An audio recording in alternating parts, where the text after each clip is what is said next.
Example number 10. If f is an inner automorphism of G, then show that order of f of A is equal to order of A for all A belonging to G.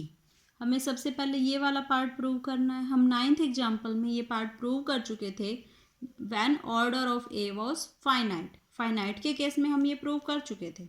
But अब हमें क्या करना है, infinite के case हम फिर second वाला case लेके चलते हैं कि इनफाइनाइट के केस में भी order of F A is equal to order of A है.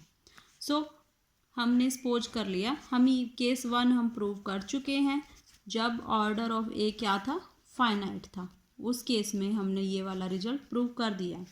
सेकेंड वाले केस में हम लेके चलेंगे, लेट ऑर्डर ऑफ ए आपके पास क्या है, इनफाइनाइट है.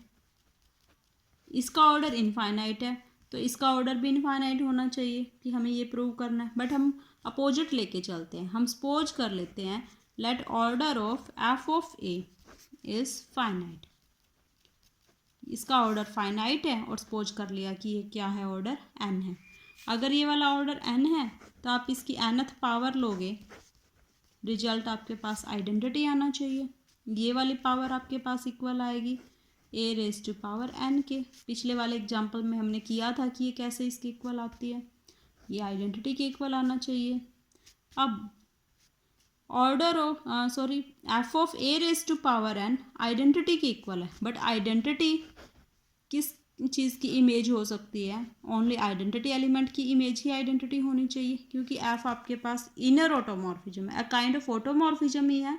सो केवल आइडेंटिटी एलिमेंट की इमेज ही आइडेंटिटी हो सकती है. सो अगर ये वाली आइडेंटिटी है, it means F of A raise to power N आपके पास किसके इक्वल आएगा, एफ ऑफ ई के इक्वल. सो यहाँ से हमारे पास रिजल्ट आ जाएगा A raise to power N is equal to identity. क्यों आया, क्योंकि एफ एवरी ऑटोमॉर्फिज्म 1 भी होती है. तो अगर इमेजेज इक्वल है तो आपके पास प्री इमेज भी इक्वल आनी चाहिए. अब A raise to power N identity आ रहा है तो उस केस में आप क्या लिख सकते हो कि order of A must be equal to N और less than N. Less than equal to N होगा. बट हमने तो कहा था कि ए का ऑर्डर इनफाइनाइट है, यहाँ पे तो फाइनाइट आ गया. इट मीन्स जो हमने ये वाली सुपोजिशन की थी कि order of F of A is finite, it is wrong. So order of F of A is also infinite. यानी कि दोनों केसेस में, फाइनाइट या इनफाइनाइट, दोनों केसेस में order of F of A is equal to order of A. अब second case हम इसका प्रूव करेंगे कि order of B inverse A B is equal to order of A. Chapter 1 में हम ये चीज़ प्रूव कर चुके हैं, but by definition of automorphism हम ये चीज़ प्रूव करेंगे.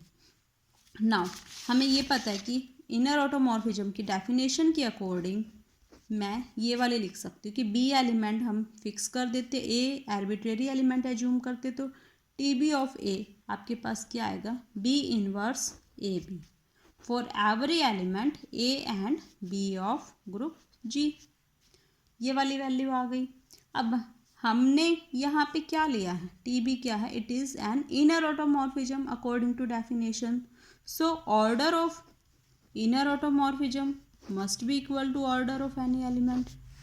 ये वाला ऑर्डर इसके इक्वल आएगा. सो इसकी वैल्यू हमारे पास क्या थी, बी इनवर्स ए बी. इसका इमेज ये है हमारे पास.